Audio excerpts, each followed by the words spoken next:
Nous sommes donc autour du plateau de Ça se discute avec nos chroniqueurs. Moïse Alphonse Soudé, bonsoir. Bonsoir à vous, Théodule. Bonsoir à toutes et à tous.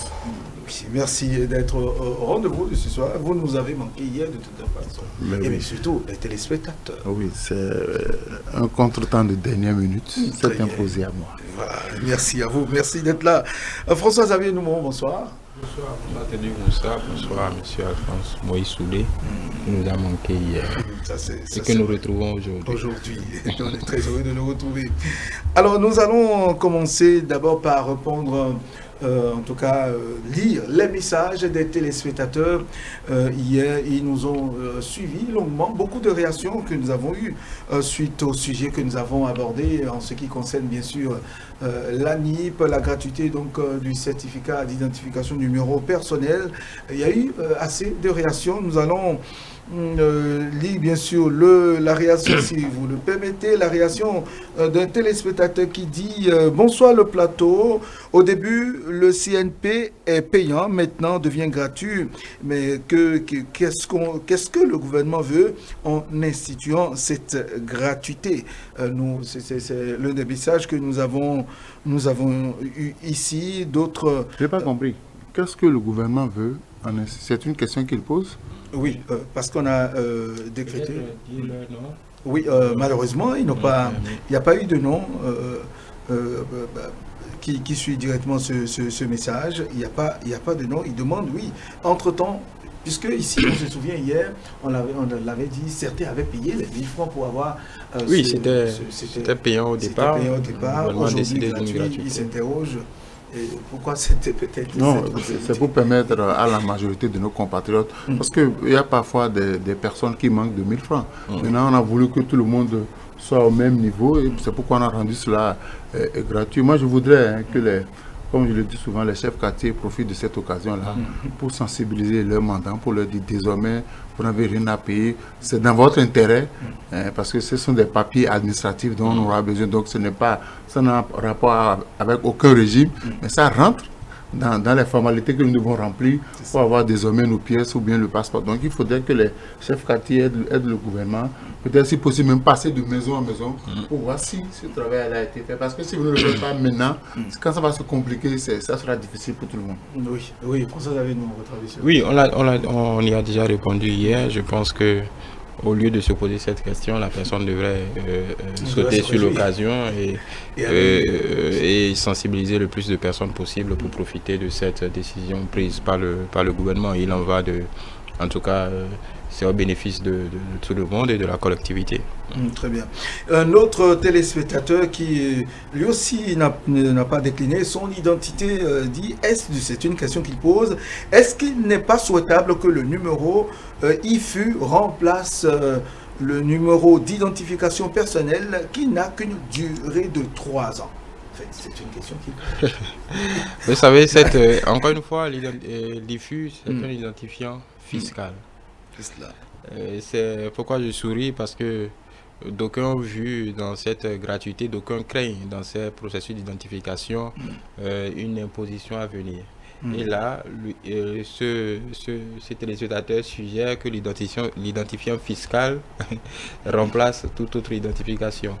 Non, je pense que les choses sont bien telles qu'elles sont. L'identification fiscale est à part et à séparer de l'identification, on va dire, personnelle, même si l'IFU aussi est personnel, mais l'IFU est rattaché à tout ce que nous faisons comme déclaration d'activité ou de revenus. L'autre est un peu plus large et vaste parce que ça rejoint tout ce qui est comme déclaration date civile, ça nous suit dans tout ce qu'il y a comme pièces administratives. Je ne donnerai pas un numéro d'identification fiscale à une fille de 5 ans ou aux écolières ou aux lycéennes de M. Alphonse Soudé, même s'il est souhaitable que même à cet âge, la lycéenne et les lycéens de Moïse Alphonse Soudé s'engagent dans l'entrepreneuriat. Et là, pour le coup, ils pourront solliciter un identifiant fiscal unique. Donc les deux choses n'ont pas la même justification et peut-être que c'est mieux ainsi. Très bien. Et puis, il y a M. Gado Touré Jalil qui dit bonjour, le plateau voudrait bien dire à l'ANIP qu'aucun de ces numéros ne marche. Les numéros fixes comme les numéros mobiles, et ça nous crée d'énormes difficultés pour rentrer en contact avec eux. C'est bien sûr de M. Gado Touré Jalil. Voilà. Et puis, il y a un autre message qui nous est venu de la Côte d'Ivoire, d'Abidjan directement. Un citoyen qui dit bonjour Télé Bénin, je vous dis merci pour tout ce que vous faites pour nous, les Béninois de l'extérieur. Bonjour au directeur et à tout le personnel de la télé. Grand merci. C'est de la part de M. Gauthier depuis Abidjan. Oui, un autre message qui demande que faire désormais donc de ces documents. Est-ce que dans quelques années on ne nous demanderait pas de payer plus, comme c'est le cas par exemple aux immatriculations et tout. C'est ça. Quand on a dit gratuité maintenant, il faut en profiter. Voilà. Il faut en profiter. Voilà. Et puis, voilà quelques messages que nous avons reçus hier par rapport au plateau que nous avons organisé, la discussion que nous avons eue avec Julio Tometti et François-Xavier Noumon. Nous allons passer au menu du jour. Vous n'êtes pas sans savoir que le Conseil des ministres de ce mercredi a décidé, mesdames et messieurs, donc, de l'acquisition d'un nouvel équipement, un scanner de type de nouvelle génération, pour faciliter le travail au niveau donc du CNHU. Le plateau technique du CNHU, du CNHU se verra bientôt, en tout cas, renouvelé, renforcé. Moïse Alphonse Soudé, quand on entend cette nouvelle au regard des plaintes qu'on a reçues aussi de part et d'autre par rapport à la situation du plateau technique du CNHU, ce n'est qu'un offre de soulagement, en tout cas pour les usagers, les malades, cardiologues et tout. Je crois qu'il faut saluer cette décision du gouvernement. Il me semble, je ne sais pas si c'est en 2019 ou bien en 2020 ou bien cette année, mais je sais qu'ils avaient déjà installé au CNHU de Cotonou un scanner. J'ai eu la chance, je suis allé en tant que journaliste constater l'effectivité de ce qui a été fait. Okay. Et j'ai dit, bravo au gouvernement, ça ne peut qu'encourager, parce que pour les problèmes de santé, chaque fois quand les gens se plaignent, on dit, bon, pour le scanner, il y a des difficultés. Je dis, il faut saluer cette action-là. Hein. On a beau aimer ou ne pas aimer le gouvernement, mais en matière de santé, nous avons fait un grand pas. Et puis je dis, bon, nous allons prier pour que le plateau technique au niveau de ce centre de santé de référence soit quand même à la hauteur des attentes de nos compatriotes. Je dis vivement que cela arrive et que, bon, vous savez, l'autre difficulté que nos compatriotes éprouvent, c'est par rapport au coût. Par rapport au coût, parce que parfois le matériel est disponible, mais quand on demande aux gens d'aller faire un scanner et que, bon, vous n'avez pas l'argent, c'est là que les difficultés commencent. C'est-à-dire que 80 000, 100 000, 120 000. Voilà, le matériel est disponible, matériel de dernier cri, mais il faut qu'au niveau du coût, que le gouvernement puisse aussi voir qu'est-ce qui peut être fait. Parce que si c'est 100 000, 120 000, parfois, ce n'est pas à la portée de tout le monde. Parce que les gens, d'autres ont la possibilité, quand ils vont là-bas, on leur demande de faire un scanner. Et puis qu'ils vont là-bas, ils ont le coût, ils ne repartent plus. Parce qu'ils se disent, c'est difficile pour nous de mobiliser ces fonds-là. Parce que le matériel peut exister, mais vu le train de vie de chacun, d'autres, en même temps, ils peuvent sortir les 120 000 sur le champ pour régler. Donc je voudrais qu'au-delà de cet acte positif qui a été posé, qu'on puisse voir dans la mesure du possible s'il ne peut pas avoir qu'on appelle un financement pour réduire un peu le coût. Ce n'est pas dit de ramener ça à 0 francs, non. Ce qui est à 100 000, on va voir à quel pourcentage l'État béninois ou bien le contribuable béninois peut supporter pour permettre aussi aux indigents, quand ils sont malades et qu'ils ont besoin de faire le scanner, qu'ils puissent avoir les moyens d'aller. Parce que si on vous prescrit un scanner pour un délai donné que vous ne faites pas, ça peut entraîner encore d'autres réalités sur votre santé. Donc je voudrais, au-delà de cet acte, qu'on puisse voir ce qui est faisable pour permettre à tout le monde d'avoir accès à cet appareil de dernière génération. Très bien.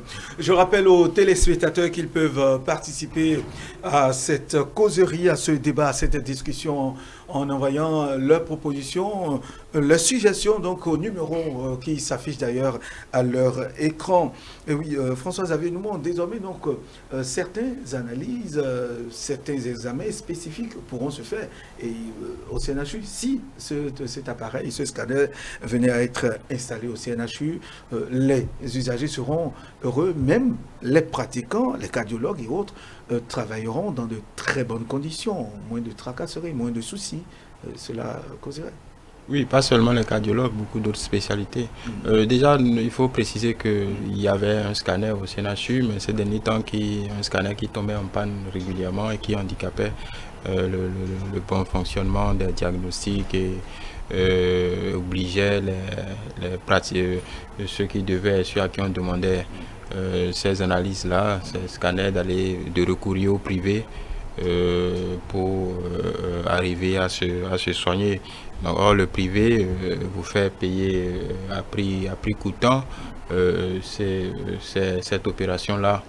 Donc, il est souhaitable il est heureux déjà que le gouvernement pense à remplacer cet outil indispensable aujourd'hui au XXIe siècle. C'est quelque chose d'indispensable pour tout diagnostic. C'est le minimum. D'ailleurs, je pense qu'il y a une velléité, je pense qu'il y a quelques temps, on avait parlé de remplacer celui aussi le scanner de l'hôpital d'instruction des armées, celui de Parakou, ainsi de suite. Je ne sais pas si ça a été déjà fait. J'avais cru comprendre que ça avait été un conseil des ministres en avait parlé un temps. Donc je pense que c'est une bonne nouvelle pour remplacer ce qui est défaillant en ce moment au CNHU. On annonce un outil de dernière génération, donc ça offre d'autres possibilités aux praticiens. Maintenant, concernant le coût, je crois savoir, même si je n'ai pas le montant en tête, que déjà le coût est subventionné parce que vous ne payez pas la même chose. Pourquoi ça a créé beaucoup d'attentes? Pourquoi ça a créé beaucoup de crispation au CNHU? Parce que déjà le coût était beaucoup plus abordable au CNHU que dans le privé. Donc aujourd'hui, il faut dire déjà que la collectivité publique supporte déjà une partie du coût réel de cette opération, comme pour beaucoup d'autres actes, qu'ils soient chirurgicaux, en tout cas de divers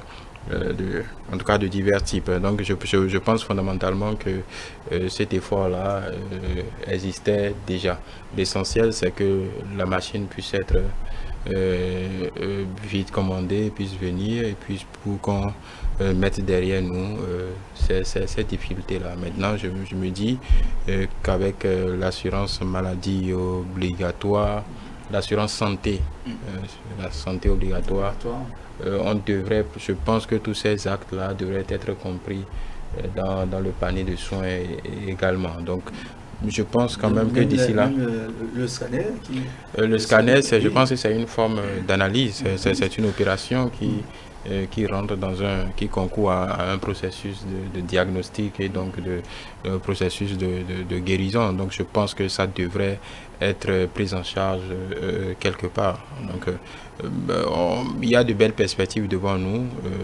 C'est vrai qu'on aurait souhaité que tout soit disponible en même temps, mais bon, ces choses-là ne se commandent pas du jour au lendemain.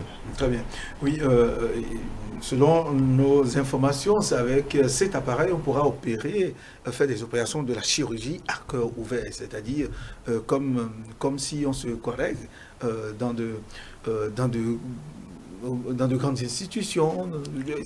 C'est quand même important. Oui, moi c'est pourquoi je disais que nous sommes en train d'aller à la pointe de la technologie. Parce que quand vous avez des parents qui viennent de l'Europe et qui ont déjà vu ça là-bas et qui viennent chez nous ici et qui n'ont pas ça, ça leur pose un problème. On estime que le Bénin est un peu en retard. Mais moi, j'ai un autre problème. C'est heureux que le gouvernement sorte de l'argent. Parce que c'est l'entretien. On ne va pas demander encore au ministre de la Santé ou au chef de l'État de venir entretenir parce qu'il y a des gens à qui on confie ces appareils. Ça fait mal quand vous mettez des millions pour acheter que vous allez là-bas, on dit que ça c'est tombé en panne, c'est pas bon. Chacun doit pouvoir jouer son rôle dans cette affaire-là. Si c'est de façon, peut-être chaque 3 mois ou chaque mois qu'il faut faire l'entretien, il ne faut pas attendre que l'appareil... Parce que c'est quoi? Dès qu'il y a une petite panne, on dit, bon, on peut continuer par travailler avec cette panne-là. Cette panne ne nous empêche pas d'évoluer. On accumule les pannes. Et un beau jour, ça tombe. Je dis non, il faut que déjà, avant que ça n'arrive, que les responsabilités soient situées. On va apprêter le local, mais on va confier à chacun le rôle qu'il doit jouer. Parce que quand on sort l'argent du contribuable, on achète des appareils et ceux qui sont chargés, nous, les patients, nous ne pouvons pas nous occuper de ça. Mais il y a des gens qui sont payés pour les gérer, pour entretenir ces appareils. Parce que quand l'autre était tombé en panne, vous avez vu, il y a eu beaucoup. Les gens étaient obligés d'aller dans le privé. Tu n'avais pas prévu ce budget-là. Mais étant donné que le médecin attend le diagnostic pour savoir quels soins à vous administrer, vous êtes obligé de remuer terre et ciel pour trouver l'argent. Donc ici, il faut que chacun joue son rôle. Pour qu'on ne vienne pas nous dire encore que bon, c'est tombé en panne, ça fait mal. C'est comme si vous-même vous achetez un matériel à la maison, vos enfants ne l'entretiennent pas, et chaque mois il faut réparer ça. Vous serez obligé de dire, c'est ça, il vaut mieux que je garde, et on continue. Donc je voudrais que dès que ce matériel sera là, puisque c'est ultra modèle, c'est sûr que ceux qui vont venir l'installer vont former nos compatriotes à l'utilisation du matériel, comment faire les entretiens. Donc il faut que chacun, dès que tout sera fait, que chacun joue son rôle, parce que nous avons ce défaut-là au pays, de pouvoir ne pas nous occuper de notre travail et après de condamner le chef. C'est vrai que le directeur du CNHU n'est pas un technicien, mais s'il y a des techniciens dévolus à cette tâche-là, je voudrais que les gens s'en occupent, parce que c'est un appareil qui est à la disposition de tout le monde. Et quand ça tombe en panne, ça pose un problème de santé, parce qu'il faut que le Bénin, comme les autres pays aussi, arrive à acquérir la technologie de dernière génération. Là, c'est rapide, quoi. C'est rapide. Très bien. Oui, c'est un appareil qui sera bientôt installé au CNHU, mais le compatriote, le Béninois qui est de l'autre côté de Porga, de Tchoumi-Tchoumi, c'est-à-dire qu'il aura besoin de cette analyse, faudra-t-il qu'il descende à Cotonou, forcément? Non, pas du tout. Déjà, je voudrais préciser que ça existait, ça a toujours existé au CNHU. Je vous rappelez le scanner, le fameux scanner sous Souglo. Donc ça, vous aussi, vous avez... Moi, j'étais encore au collège. Oui, c'était pas accessible, mais bon... il y a toujours eu un scanner. Oui, donc, il y a toujours un scanner. Donc, peut-être on parle de génération, on parle en tout cas de quel type de scanner. Maintenant, on ne sait pas si l'appareil est tombé en panne faute de maintenance. Bon, on ne sait pas exactement. Ce qui est sûr, ce qui est l'existant exige un remplacement. Maintenant, par rapport à votre question, j'ai cru, je n'ai pas un souvenir exact de ça, mais j'ai cru déjà qu'un conseil des ministres avait évoqué cette question, parce qu'en temps normal, on avait évoqué un scanner aussi pour l'hôpital de zone de Parakou, je crois. L'hôpital d'instruction des armées de Parakou? Non, l'hôpital départemental, je crois, de Parakou, pour en ce qui concerne l'armée. Je pense que c'était Cotonou qui avait été évoqué. Donc en temps normal, les hôpitaux régionaux devraient pouvoir en disposer pour que les populations n'aient pas besoin de traverser tout le pays pour bénéficier d'un scanner. Donc je pense que cet effort a déjà été consenti. Je n'ai pas, mais je pense déjà avoir lu cette information quelque part. Si ce n'est pas déjà fait, ça voudra dire que c'est une opération dans les cartons, parce qu'évidemment, vous ne pouvez pas mettre quelqu'un dans une ambulance depuis Porga et descendre jusqu'à Cotonou. Donc je pense fondamentalement que c'est dans l'aide. Aujourd'hui, fondamentalement, un pays comme le nôtre peut se le permettre quand même de doter la plupart de ces structures-là de scanners pour offrir d'autres possibilités, en tout cas pour offrir des diagnostics sûrs pour certaines pathologies aux médecins. Vous parliez d'opérations à cœur ouvert. Le problème, c'est que ça se fait déjà. Les opérations à cœur ouvert se font déjà. Il y a une qui a été organisée récemment, il y a quelques mois, où des praticiens étrangers et des praticiens béninois avaient procédé à ce type d'opération très sensible, très de haute technicité, ce qui avait été conclu avec succès. Évidemment, vous ne pouvez pas procéder à ce type d'opération sans avoir un diagnostic précis. précis et pointu, sinon vous passez à côté, et on doit pouvoir aussi en user à tout moment pour parer à toute éventualité, pour localiser peut-être une déficience d'une veine, en tout cas pour aller chercher en tout cas ce que vous ne pouvez pas voir, vous ne pouvez pas diagnostiquer à l'œil nu.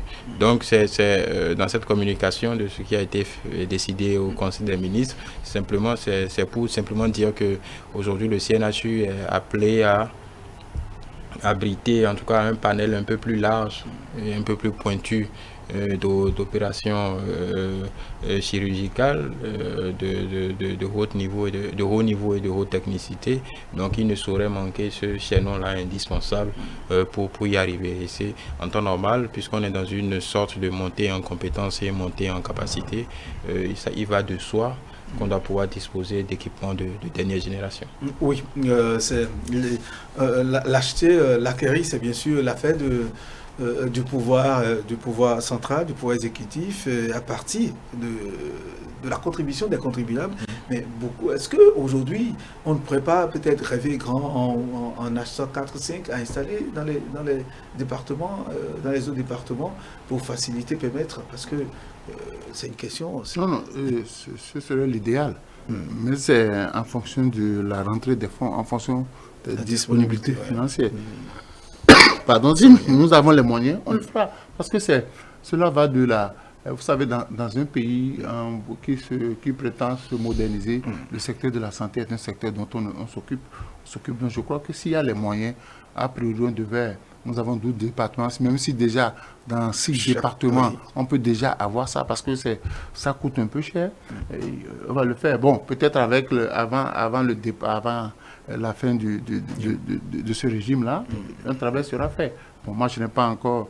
Il faut qu'on jette un coup d'œil sur le budget de 2022 pour voir en matière de santé, qu'est-ce qui a été prévu. Mais l'idéal aurait été que dans tous les grands hôpitaux, que nous puissions avoir ce matériel-là. Parce que c'est vrai que quand quelqu'un en a besoin et qu'il est à des centaines de kilomètres, est-ce qu'on va le transporter ou l'amener jusqu'ici faire le travail? Donc je crois que les spécialistes, il y a les spécialistes de la santé, il y a les techniciens au ministère de la Santé qui certainement ont fait une planification par rapport à l'équipement des différents centres de santé. Donc nous allons peut-être souhaiter que l'argent, qu'on ait suffisamment les moyens pour équiper tous nos centres, parce que ça fait mal. Que parfois, moi ça fait mal que vous allez dans un centre appartenant à l'État, qu'on vous dise que, bon, vous venez avec un malade, et puis on vous dit, je vais trouver le mot juste, on vous dit arrogamment, il n'y a pas de place par terre avec votre malade. C'est pas possible. Dans un centre appartenant à l'État, où on vous dit arrogamment, il n'y a pas de place. C'est-à-dire qu'on vous dit ça et on ne s'occupe plus de vous. On ne s'occupe plus de vous, on passe à autre chose. Moi, écoutez, c'est pas comme me l'a raconté, c'est des choses que j'ai vécues.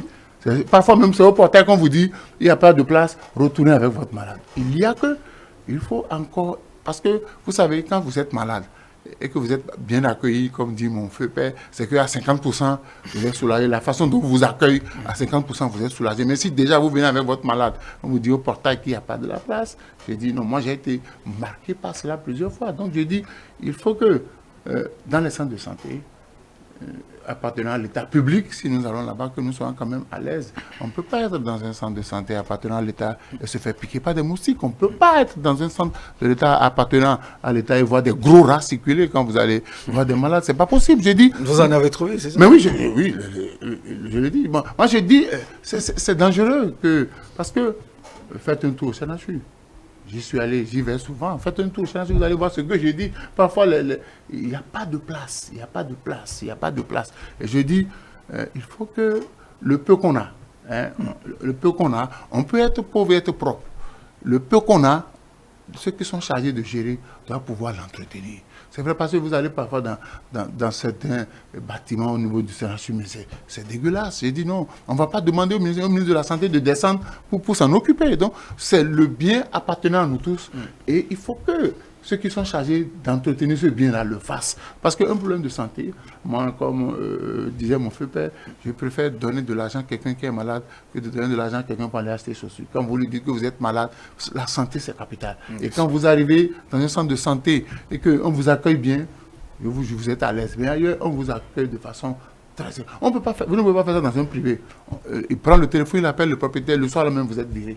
Donc je dis, il faut que, au-delà, même si on acquiert tout le matériel, il faut que le système d'accueil soit amélioré. Il faut que l'on inculque à ces agents-là ce qu'on appelle la conscience professionnelle.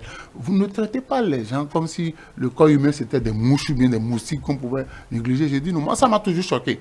Quand je vais là-bas et que je vois la façon dont parfois vous avez votre parent à qui on a mis perfusion, c'est fini, vous criez à personne, il faut courir dans le couloir pour chercher. Non, c'est pas comme ça. Un corps humain, un malade, c'est quand même un trésor dont on doit s'occuper. Vous ne pouvez pas être agent de santé, ne pas bien faire votre travail et à la fin du mois, dès que vous percevez votre salaire, vous êtes heureux. C'est pas normal. Je dis, au-delà de l'acquisition des matériels, les gens doivent faire preuve de conscience professionnelle parce que parfois, si vous allez au CNHU et que vous n'avez pas quelqu'un en haut à qui vous allez passer un coup de fil, on oublie votre malade là. On oublie votre malade, à moins que si vous avez quelqu'un qui est en haut. Est-ce que c'est uniquement aussi... Bon, peut-être faut généraliser. Ça ne peut pas se passer dans un privé. En fait, de généraliser ça ne peut pas se passer dans un privé. Public, je ne défends pas les privés, mais ça ne peut pas se passer. Dans les privés, vous payez la prestation. Mais dans les publics, on dit que c'est pour tout le monde, donc tout le monde peut arriver. J'ai dit, moi, je ne parle pas de ce que je n'ai pas vécu. Il y a des centres publics où les gens me connaissent parce que j'ai gueulé là plusieurs fois. J'ai dit ça ne peut pas se passer comme ça. C'est pour l'État. Donc, oui, c'est pour l'État. Et quand j'arrive, c'est l'État qui est assis notre sécurité. Il faut que le travail soit fait. Parce que si l'État se bat et que dans le budget, on met un moyen, des moyens énormes pour faire le travail, que ceux qui sont sur le terrain ne sont pas capables de bien faire le travail. Écoutez, on peut faire venir le plus intelligent de tous les présidents. Si les gens ne prennent pas, ils n'ont pas une conscience professionnelle développée, ça ne passe pas. Donc je sais de quoi je parle. Il faut que désormais, parce qu'en temps, on avait parlé, les gens se sont améliorés un peu dans la façon d'accueillir, dans la façon de traiter les malades, mais je crois que comme il n'y a plus de mission de contrôle, les gens ils ont encore baissé les bras et ça continue comme ça. La santé, c'est capital. Oui, François Avénement. Je pense que quand bien même le témoignage du grogneur Alphonse Moïse Soudé soit véridique, je pense que beaucoup de choses ont évolué ces dernières années quand même. Beaucoup de choses ont évolué. Le CNHU, pour ne parler que de ce centre de référence, puisque c'est le seul que nous avons pour le moment, en attendant que celui de Calavi soit construit, pour le coup, qui est d'un autre standing. Je pense quand même qu'il y a eu beaucoup de velléité d'organiser un peu, de réorganiser un peu le travail au CNHU pour que ce centre offre un visage plus accueillant. Maintenant, le nombre de places, c'est un problème crucial. Je ne pense pas qu'on dise qu'il n'y a pas de place alors qu'il y a de la place. Si vous fréquentez le CNHU, le centre de santé, vous verrez qu'il y a beaucoup de gens il y a un nombre non négligeable de personnes qui dorment dehors des patients. Donc ça veut dire quoi? Pas forcément des indigents, pas forcément des gens qui doivent de l'argent, mais simplement qu'il n'y a pas de place. Il y a un nombre de places à gérer. D'où la création de nouveaux lits pour qu'on ait un parc de lits suffisant et ça ne sert à rien de surpeupler le seul centre qu'on a. Et peut-être que il faut une meilleure disposition, en tout cas il faut une meilleure carte sanitaire. Je pense que beaucoup de travail ont été entrepris dans ce domaine, parce que quand vous prenez Cotonou, il n'y a pas que le CNHU, il y a l'OMEL aussi qui peut accueillir, qui n'est pas seulement pour la femme et l'enfant, les hôpitaux de zone, Calavi, ainsi de suite. Donc en tout cas le parc public est assez diversifié. C'est vrai que les spécialités les plus pointues, les professeurs les plus demandés, on n'en a pas un florilège dans certaines spécialités. Il y a encore, et ça c'est une anomalie, en 2021 il y en a encore un ou deux. On dit ah oui, mais avant on s'en félicitait, parce qu'on dit ah oui, mais non, c'est c'est Moïse Asman Soulé seul qui est le cardiologue. Quand on ne le voit pas, on ne peut pas bouger. C'est ce qui est anormal. Je pense que ça aussi, c'est une aberration. Il faut déjà dire que ceux qui sont dans ce cas l'ont certainement mérité, parce que ça ne se cueille pas sur un trône d'arbre. Donc, ils ont certainement mérité ces réputations-là et cette place-là. Maintenant, il faut faire de la place aux autres parce qu'il y a d'autres qui peuvent en faire de même. Et ce n'est qu'avec ça qu'on peut avoir un peu partout, qu'on n'ait pas besoin de déplacer quelqu'un d'Abomey-Calavi vers le CNHU parce qu'on dit, bon, le cas est grave, il faut aller là-bas parce qu'il faut rencontrer tel professeur, ainsi de suite. Donc, c'est tout ça qui fait aussi qu'il y a un raffut qui pèse sur le CNHU et qui tend à provoquer ces dysfonctionnements que vous évoquez. Donc je pense que plus la carte sanitaire va s'améliorer, c'est-à-dire en termes d'équipement, en termes d'hommes, surtout en termes d'hommes bien formés de spécialistes, plus on aura moins ces cas-là que vous évoquez. Parce que les hôpitaux... Il y a de ces cas parlant de les hôpitaux... Oui, l'accueil, ça c'est un autre problème. Le problème de place qu'on pose... Non, arrêtez, qu'est-ce qui s'est passé? Quelqu'un qui fait accident, je crois que c'est dire que ça fait 41 jours qu'il est décédé, qui fait accident dans la zone du PK14. On envoie à Ménoté, on néglige là. Qu'on envoie au CNHU, arrivé au CNHU, tout au moins s'il n'y a même pas de place. Les premiers soins, administrer le premier soin à la personne. C'est quand on a quitté de là pour rejoindre un centre privé, c'est là-bas qu'il est décédé. Mais il a fait l'accident, on l'a amené à Ménoté, on l'a déposé là. Pourtant, c'est un accidenté, on a quitté là, on vient au CNHU, on dit, écoutez, il peut ne pas avoir de place, mais les premiers soins, vous devez administrer à la personne pour dire, bon, allez dans tel autre sens, mais ne pas pouvoir accueillir le malade pour dire qu'il n'y a pas de place, ça me pose un problème de conscience professionnelle. Oui, je pense que pour ce cas précis, normalement, les urgences devraient pouvoir s'en occuper, parce que si ça ne nécessite pas une hospitalisation, déjà les premiers soins, les urgences devraient pouvoir s'en occuper. Je ne suis pas défenseur des travailleurs de ces centres-là, mais bon, ils ne peuvent pas être coupables de tout non plus, mais je pense que les autorités doivent pouvoir veiller à ce que ces situations-là ne se reproduisent plus, étant donné aussi qu'il y a beaucoup de réformes à faire dans ces secteurs-là, les urgences.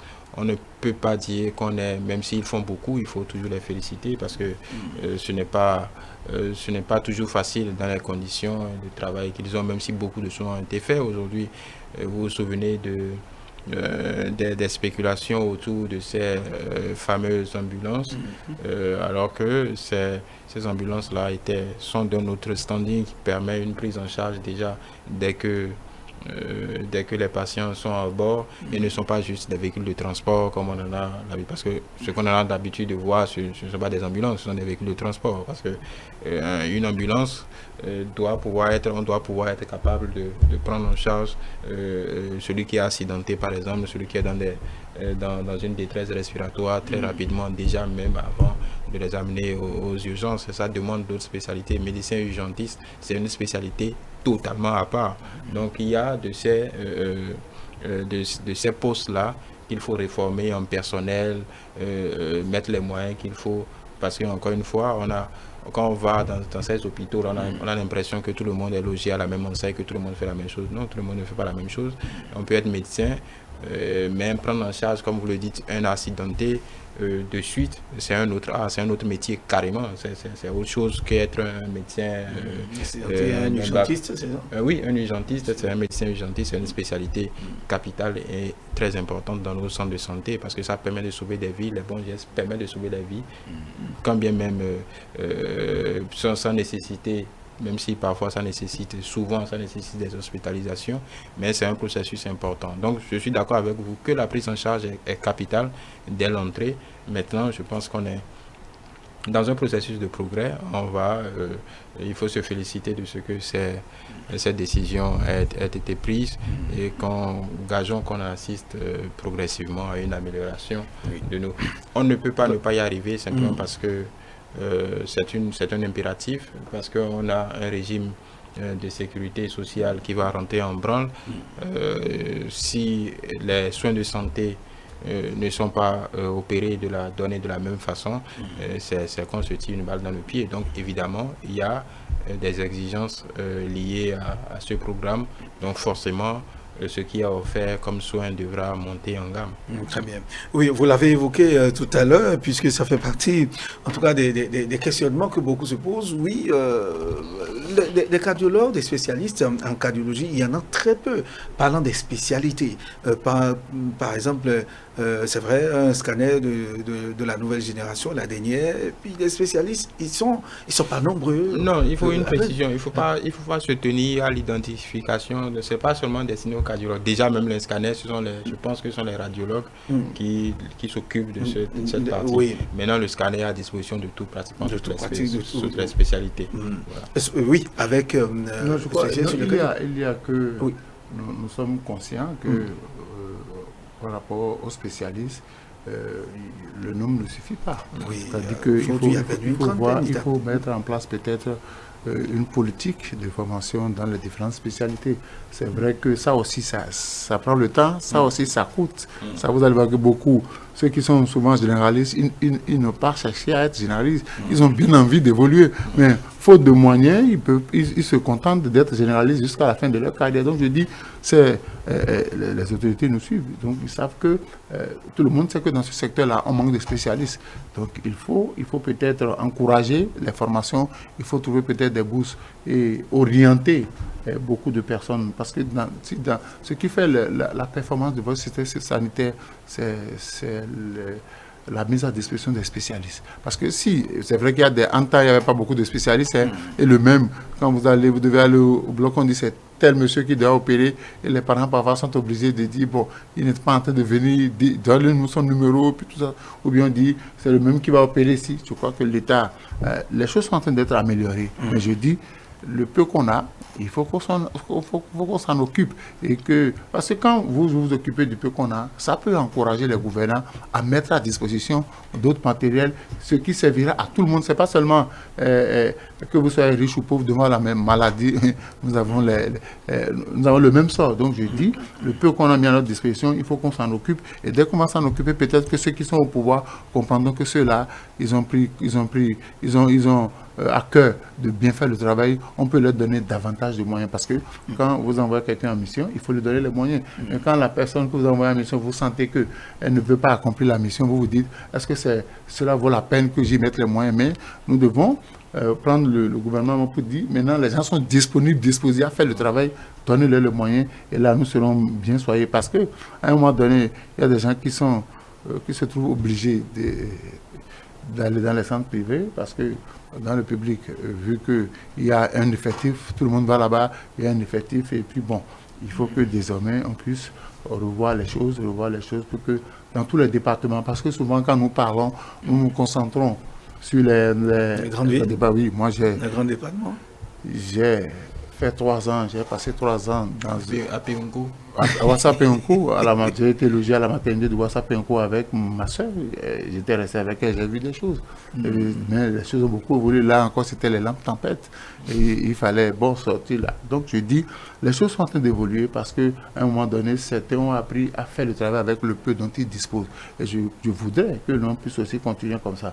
Parce que si tu arrives à faire le travail avec le peu dont tu disposes, celui qui t'observe, celui qui te regarde, il dit celui-là, il a vraiment de la conscience professionnelle, on peut l'aider à réussir. Parce que le secteur je crois qu'on l'a dit ici le lundi, le secteur de la santé, le secteur de l'éducation, ce sont 2 secteurs très importants dans la vie d'une nation. Quand ces 2 secteurs-là ne sont pas pris en charge correctement, je crois que la nation ne peut pas évoluer.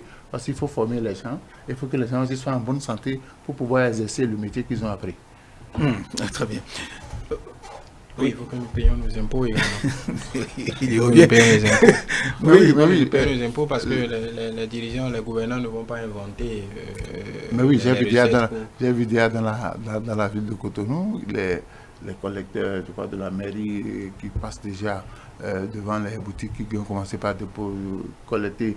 J'ai vu même on a fait. Ça, c'est les impôts locaux. Oui, mais il y a une partie que la mairie. Oui, normalement, c'est dans l'autre sens que ça se fait. Donc, j'ai vu des gens avec des cadenas à main hier circuler au fermer des boutiques parce qu'ils ne sont pas en règle vis-à-vis de ce qu'on a. Donc, je dis, les gens payent leurs impôts. Il faut qu'on mette encore en place d'autres stratégies plus poussées pour permettre aux gens de payer leurs impôts, ceux qui font les affaires, qui payent régulièrement leurs impôts, ceux qui ont les véhicules donc il y avait les véhicules que nous payons régulièrement les taxes. Bon.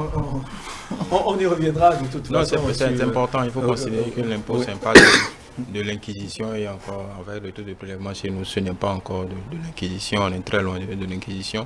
C'est important parce qu'il faut comprendre que ce sont ces moyens-là qui permettent à l'État d'arbitrer et de mettre de doter les secteurs qui sont vitaux comme l'éducation et la santé des moyens les plus importants. Maintenant, pour les spécialistes, je pense qu'il doit y avoir une politique volontariste pour qu'on sorte aussi du mythe vous savez, bon, on ne va pas se faire des amis dans nos facultés, voilà, des demi-dieux qui le méritent. Bon, déjà parce que je ne vais pas me faire d'ennemis, parce que ils règnent sur certaines spécialités, donc les parchemins sont distillés, au compte-gouttes. Pourtant, c'est la vérité. Oui, les parchemins sont distillés parce qu'il y a des secteurs sur le campus, il y a des secteurs qui à un moment donné vont marquer, parce que on ne facilite pas l'éclosion des intelligences.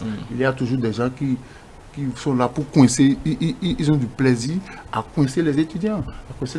Parce qu'on considère que ceux d'aujourd'hui ont la tâche plus facile, que il y a beaucoup de considérations qui rentrent en jeu, donc il faut que l'État soit quelque peu vigilant pour décoincer un peu. Ça ne veut pas dire qu'il faut laisser tout le monde passer, non, c'est au mérite, mais il faut quand même évaluer l'étudiant sur le travail présenté et élaguer un peu le processus de tous ces paramètres subjectifs. Et il y a le gouvernement a initié il y a quelques mois un processus d'insertion des médecins avec un contrat type pour leur permettre quand même de s'insérer plus facilement et de pouvoir à terme servir la nation et servir dans les centres attitrés. Maintenant, les bourses, c'est bien également, mais bon, le monde occidental aime bien aussi ces profils-là. Les médecins, on ne peut pas faire de fixation sur les médecins béninois, mais ces domaines-là, la médecine, l'éducation et ainsi de suite, les pays, même quand ils parlent d'immigration, même quand leurs populations sont contre les immigrés, on parle d'immigration clandestine, ces profils-là sont retenus dans la plupart des pays développés. Donc il faut forcément que nous puissions développer la formation à l'interne pour ne pas être tributaire du retour du tel ou du tel médecin formé ici et là, parce que évidemment quand l'herbe est plus verte ailleurs, vous y restez. C'est justement pour ça qu'on va étudier pour avoir les diplômes. Oui, voilà. Quand tu as fini là-bas et que l'école où tu étudies estime que tu as un bon cadre, il faut que tu restes chez nous, on te propose l'herbe bien verte là-bas. Tu vas avaler ton patriotisme, tu vas rester là-bas. Oui, bon, pas forcément, on ne te propose pas quelque chose de spécial, mais l'herbe qu'on propose à tous tes collègues européens, tu te dis quand même qu'il y a de quoi y trouver ton compte. Donc après, tu rentres dans un processus où tu es installé, tu as des charges, tu as des traites à payer, tu es dans un processus dont tu ne peux plus te libérer plus facilement, tu as une progression à l'université à atteindre, donc tu viens faire des cours, c'est-à-dire peut-être quand ils sont volontaires, participer des séminaires ou des opérations à cœur ouvert. Par exemple, tu sais que tu opères pendant 2 semaines, pendant que tu es à Cotonou, de la chirurgie réparatrice, opérer la prostate, et opérer beaucoup de choses. Bon, non, je regarde vers Théodule. Non, je ne oui, faut pas regarder. Quand ces spécialistes-là veulent venir faire 2 semaines, ça se bouscule, hein?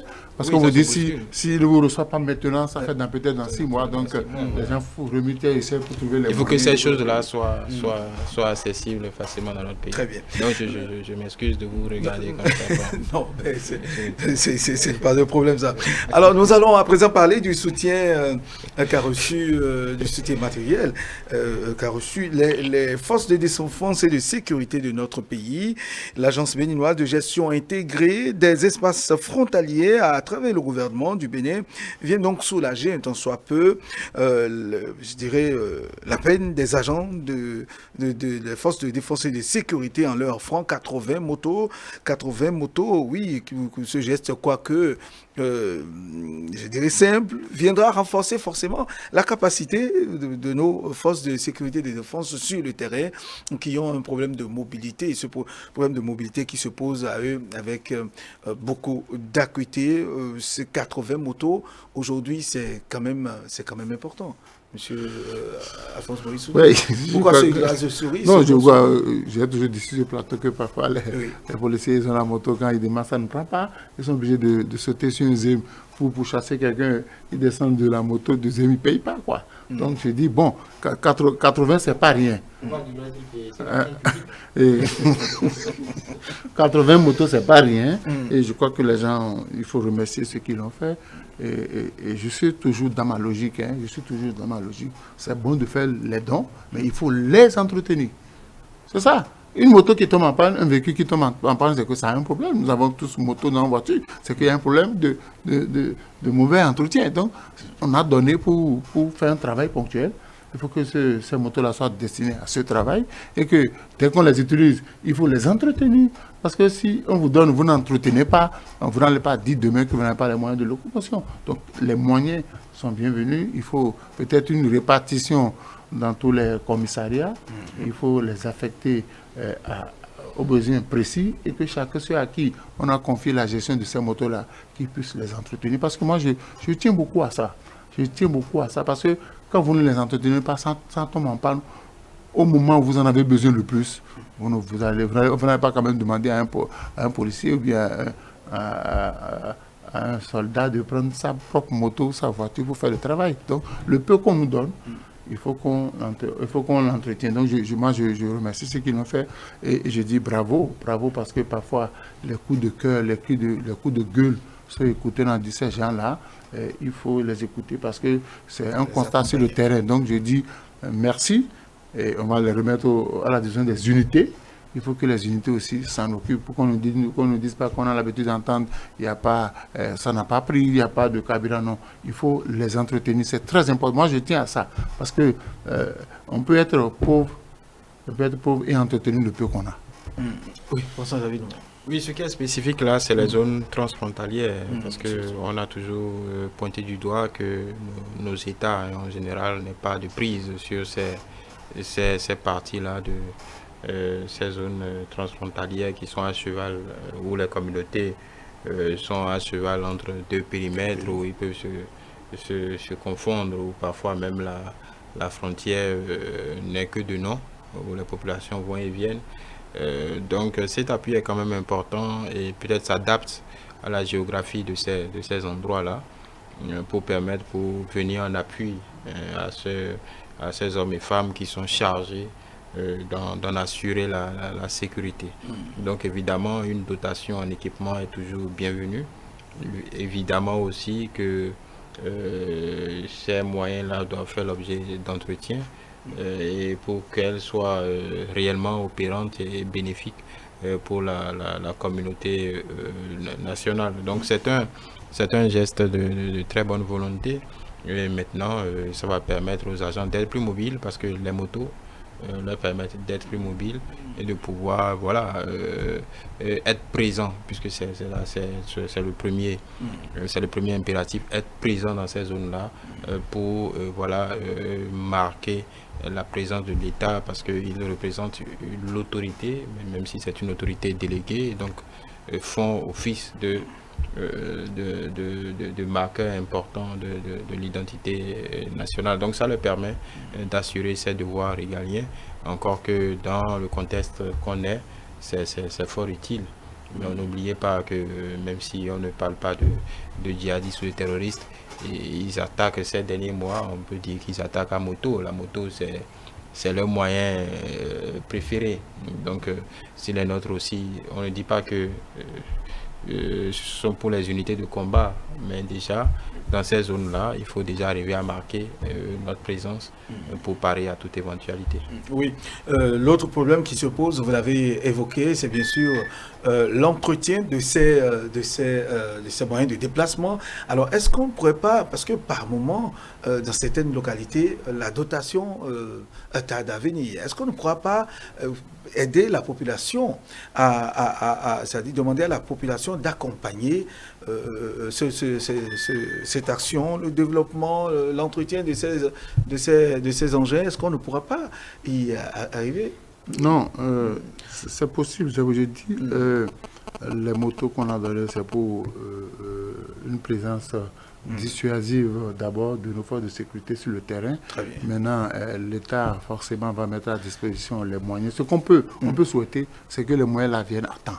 Les moyens là viennent à temps, parce qu'on peut pas, si on demande aux gens maintenant d'associer les populations, ça risque de poser un autre problème. D'autres problèmes. Oui, c'est vrai, les moyens de dotation d'entretien tardent parfois à venir, et qu'il faudrait peut-être voir dans quelle mesure les populations pourront apporter du sien pour soutenir ces actions, parce qu'au-delà de tout, il s'agit de leur sécurité. C'est vrai que ce n'est inscrit dans aucun registre que la population devrait le faire, par moment des associations de développement de ces localités, surtout, on sait qu'elles sont disponibles, ces populations. Non, on ne va pas parler comme ce ministre-là qui avait dit en tant que chaque Béninois doit s'occuper de sa sécurité. Non, il ne faut pas mêler les populations à cette affaire-là.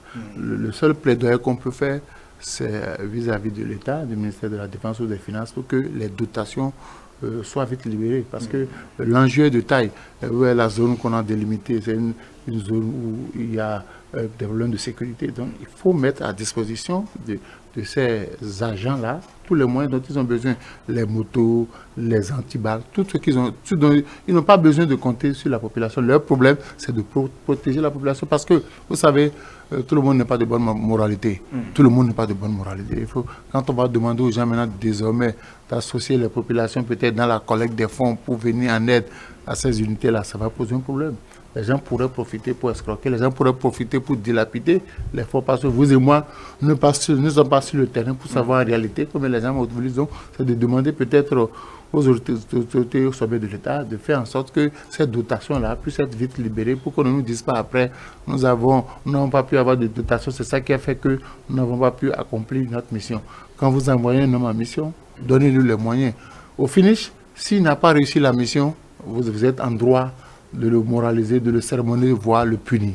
Oui, mais il y a des moments où quand les populations viennent, il n'y a pas de carburant dans le véhicule, c'est eux-mêmes qui déboursent et qui en achètent. Je pense que je ne suis pas au courant de tout ce qui se passe sur le territoire, mais je pense que ces cas de figure, quand même, dans l'immense majorité, sont conjugués au passé aujourd'hui, et que il y a, vous savez, c'est dans ce même pays qu'on a infliger des sanctions à des gradés pour avoir disposé à leur guise des frais de carburant et des frais de patrouille et ainsi de suite. Donc je pense quand même qu'il y a un contrôle strict qui est exercé en la matière. Maintenant, évidemment que nous ne sommes pas encore arrivés à une dotation optimum de nos forces de sécurité. Et encore une fois, je vais insister là-dessus. C'est à notre charge, c'est à la charge de la collectivité. Ce que nous demandons, les fonctions régaliennes de l'État, encore une fois, sont avant tout à la charge de la collectivité. L'État, encore une fois, ne joue qu'un rôle d'arbitre. Évidemment, on a entendu sur les radios, par exemple, ça pour faire une petite digression, on a entendu sur les radios quand on a eu l'opération malheureuse des assaillants où on a perdu 2 hommes. On a entendu les gens, les Béninois dire sur les radios, oh là là, l'État doit acheter des armes, l'État doit faire ci, l'État doit faire ça. Mais jamais ils n'ont dit que c'est de leur responsabilité déjà, que il en va de ce qu'ils font, de leurs obligations citoyennes, parce que c'est un engagement citoyen. Parce qu'encore une fois, si vous regardez le budget de la défense, déjà pour un pays comme le nôtre, n'est pas au niveau auquel il doit être, il devrait être, parce que les priorités, c'est pas, évidemment pour un pays pauvre comme le nôtre, la priorité c'est pas la défense, la priorité c'est l'éducation, c'est la santé. Et quand vous vous souvenez encore de la dispersion du billet de 10 000 francs CFA, entre l'éducation qui est à 1720%, la défense est autour de 400 ou 300. Donc c'est pas la priorité. Et ce n'est pas un choix, disons, absurde des dirigeants, parce que objectivement, ce n'est pas un pays comme le nôtre, même si les autorités ont le devoir d'assurer la sécurité des citoyens. On ne peut pas engager des milliards et des milliards dans cette entreprise-là parce qu'on n'en a pas encore les moyens. Donc évidemment, les autorités ont en face une équation difficile à cerner. Si vous regardez ces dernières années, il y a eu beaucoup de dotations en matériel roulant. Je pense que c'est la même chose qui s'est faite. C'est pas seulement, il ne faut pas s'y construire à Cotonou. Je pense que dans tout le pays, il y a des véhicules qui ont été dispatchés ici et là. Ce n'est jamais suffisant. Ce n'est jamais suffisant, c'est un effort continu. Mais encore une fois, plus les ressources à l'interne seront importantes, plus l'État pourra y consacrer autant de ressources, mais toujours dans l'ordre de priorité. Encore une fois, on le sait tous et tout le monde peut partager cela. Dans l'ordre de priorité, c'est l'éducation, la santé, les infrastructures, la sécurité qui n'arrive pas loin. Donc entre une arme et une salle de classe, évidemment, la priorité est toute faite, ou un lit d'hôpital, la priorité est toute faite. Ça ne veut pas dire qu'on néglige les armes, on néglige la protection des hommes, mais après c'est une affaire d'arbitrage. Encore une fois, ça dépend des ressources disponibles. Mais je pense que beaucoup de pas ont été franchis ces dernières années. Mais c'est un effort continu. Mais je ne suis pas, c'est comme je suis sur la même position que Alphonse Moïse Soudé. Je ne suis pas pour c'est un peu comme ce qu'on a fait dans ce pays pour l'éducation, où on a communautés en charge. Oui. Ça peut arriver. Les communautés peuvent prendre sur elles d'offrir, par exemple, des salles de classe. Des associations peuvent le faire, mettre à disposition, mais ça ne doit pas être systématique. Ça ne doit pas être systématique. Pour les forces de l'ordre et de sécurité, c'est un métier à part. Où il faut quand même de la distance, il faut de la collaboration avec les communautés, mais il faut aussi un peu de distance, sinon vous ne pourrez pas faire de façon optimum votre travail. Maintenant, dans les coins où c'est possible, dans les bassins céréaliers, oui, des sacs de riz ne serait pas de refus pour autant les militaires que pour les policiers. Ça peut participer à leur ration quotidienne, ça ce n'est pas de refus. Voilà, tous des dons, mais de façon, comme il a dit, de façon officielle, pas des trucs qu'on jette pas, voilà, pas à collusion, mais de façon officielle, voilà, des coopératives, s'il y a des surplus, encore une fois, c'est une affaire de priorité. S'il y a des surplus de riz ou de maïs, ça ferait sens que ces surplus-là aillent aux cantines scolaires avant d'arriver aux forces de défense et de sécurité. Donc à chaque fois, c'est une affaire de priorité. Oui, non, oui, je crois que l'État est conscient du travail fait par les forces de sécurité et de défense sur le terrain. Et l'État a un objectif, lutter contre l'insécurité galopante. Donc l'État est appelé à mettre les moyens à disposition. Donc il faut que eux-mêmes, de temps en temps, ils mettent la pression sur les responsables, ceux qui doivent libérer les moyens. Parce que si vous restez là-bas, vous restez bras croisés pour dire, bon, ils vont envoyer, écoutez, ils n'ont pas que ça à faire. Donc il faut que chaque responsable d'unité joue son rôle pour rappeler à qui de droit que on doit livrer peut-être en janvier, en avril, la périodicité. Oui, mais il y a des responsables qui n'ont que ça à faire, c'est leur boulot. Bon, donc je dis, c'est leur boulot, mais il faut le leur rappeler. Parce que parfois, ils peuvent être débordés par le travail. Donc je dis, la sécurité du territoire nous revient à nous tous.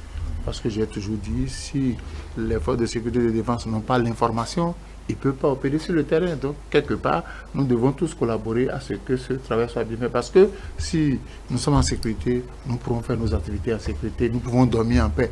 Mais si nous refusons de collaborer, c'est-à-dire de donner l'information adéquate pour permettre aux forces de sécurité et de défense d'opérer, c'est que, bon, nul ne sera épargné. C'est clair.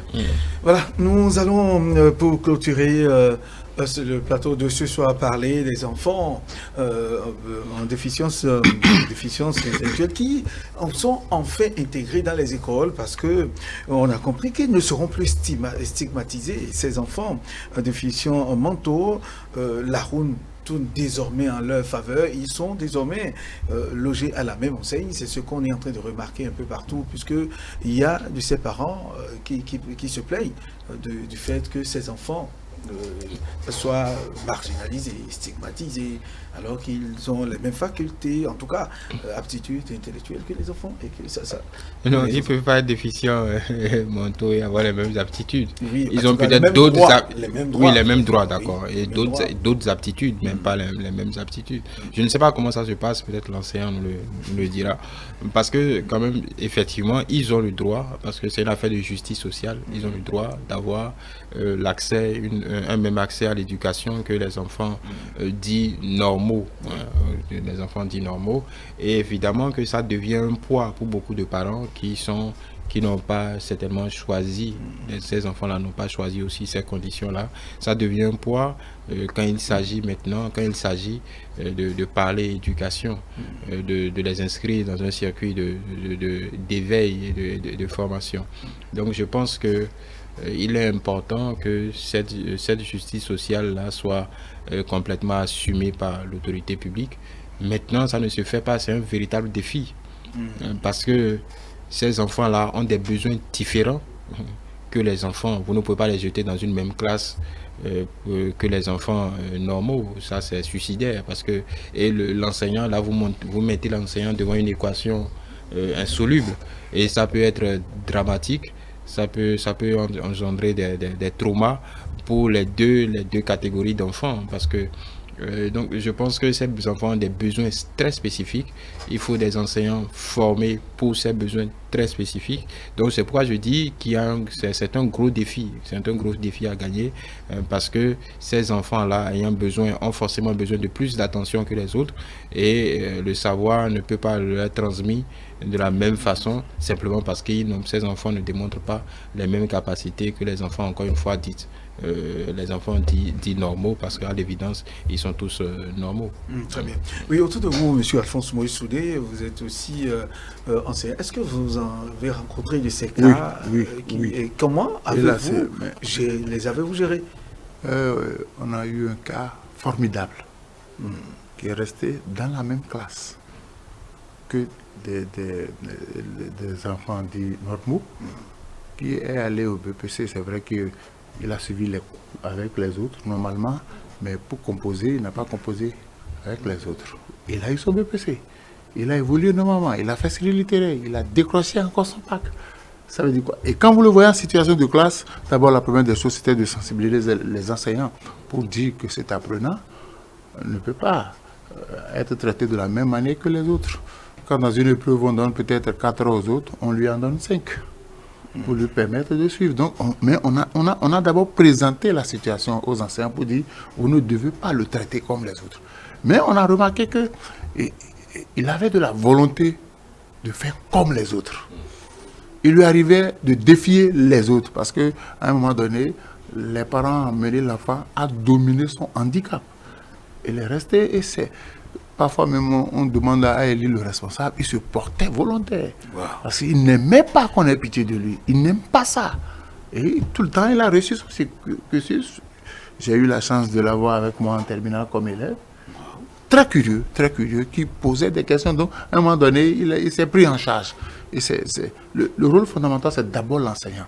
Il faut que l'enseignant se dise que celui-là, comme l'a rappelé François Xavier, n'a pas les mêmes aptitudes que les autres. Donc, il faut qu'il soit traité de façon spéciale.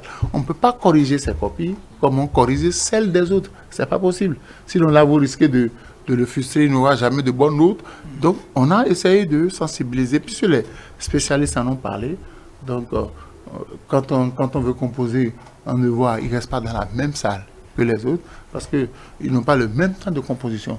Mais ça a été que les enseignants aussi ont porté l'individu qui a pu réussir ses études. Donc, c'est un travail psychologique.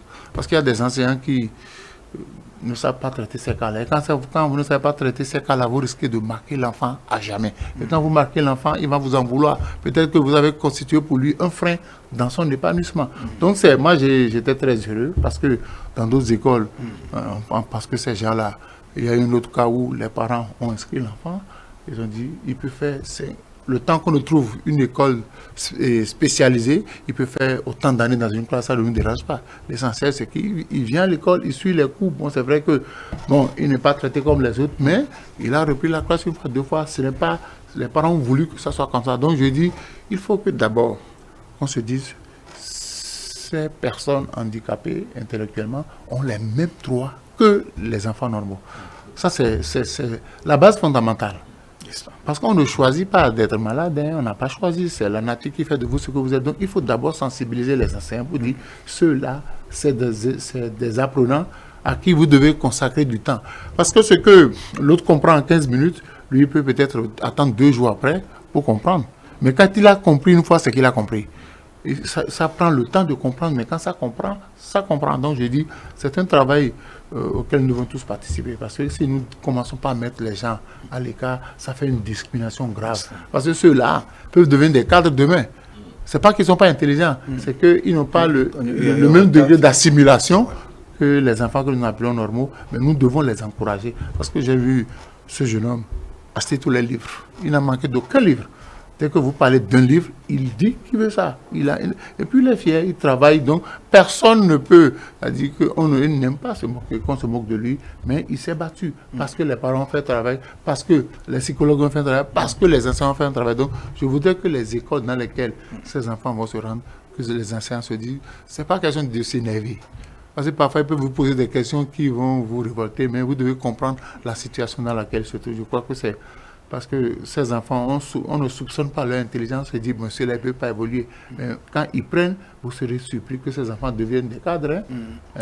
Moi, quand je lui ai posé la question, mais il m'a dit qu'il va faire la gestion des ressources humaines. Quelqu'un donc, il a compris qu'au niveau des entreprises, parfois, ceux qui ont un handicap ne sont pas considérés. Non, le cas que vous évoquez est intéressant, mais seulement que tous les cas ne sont pas pareils. Il y a des enfants qui peuvent rentrer dans ce cadre-là, il y a d'autres qui ne pourront jamais. Parce que quand on dit déficience mentale, il y a des degrés. Il y a des enfants qui ne pourront pas et qui ne pourront même pas s'assimiler, qui ne pourront pas. Il y a certains qui ne supportent pas du monde, il y a certains. Il y a beaucoup de cas. Donc, je pense que c'est un défi, ça reste un défi. Et quand vous parlez des enseignants, non seulement ça nécessite du dévouement, mais ça nécessite une formation. Une formation à part pour gérer ce type de cas. C'est vrai qu'il est souhaitable qu'on ne les sorte pas, qu'on ne les mette pas de côté entre eux. Ils soient isolés. Mais parfois, dans certains cas, pour leur propre bien, c'est indispensable. Quitte à trouver le moyen après de les sociabiliser un peu plus ou de les ramener dans un circuit normal. Ça dépend, c'est une affaire de spécialistes. Maintenant, l'autre question, est-ce que toutes les écoles ont ce dispositif à mettre pour les accueillir? C'est cela qui est en question. Donc je pense que c'est déjà un bon début qu'on en arrive à reconnaître l'impératif de mettre tout le monde sur un même pied d'égalité, mais ça reste un défi permanent. Je donne un exemple très simple. En parlant des déficients, je parle même déjà des handicapés. En temps normal, il y a une injustice banale que personne ne remarque, c'est l'accessibilité aux lieux publics.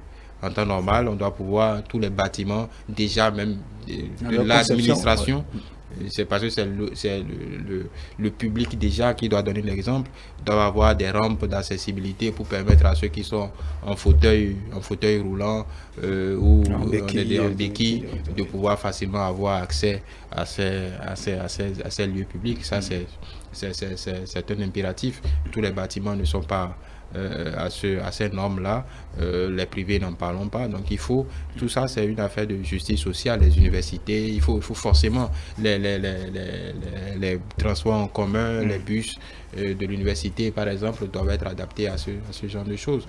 Donc voilà, ça peut sembler banal pour les gens, mais c'est une question de justice sociale, parce que si on ne veut pas mettre toutes ces, on va dire, personnes différentes de par leurs handicaps dans une case et les isoler de la société.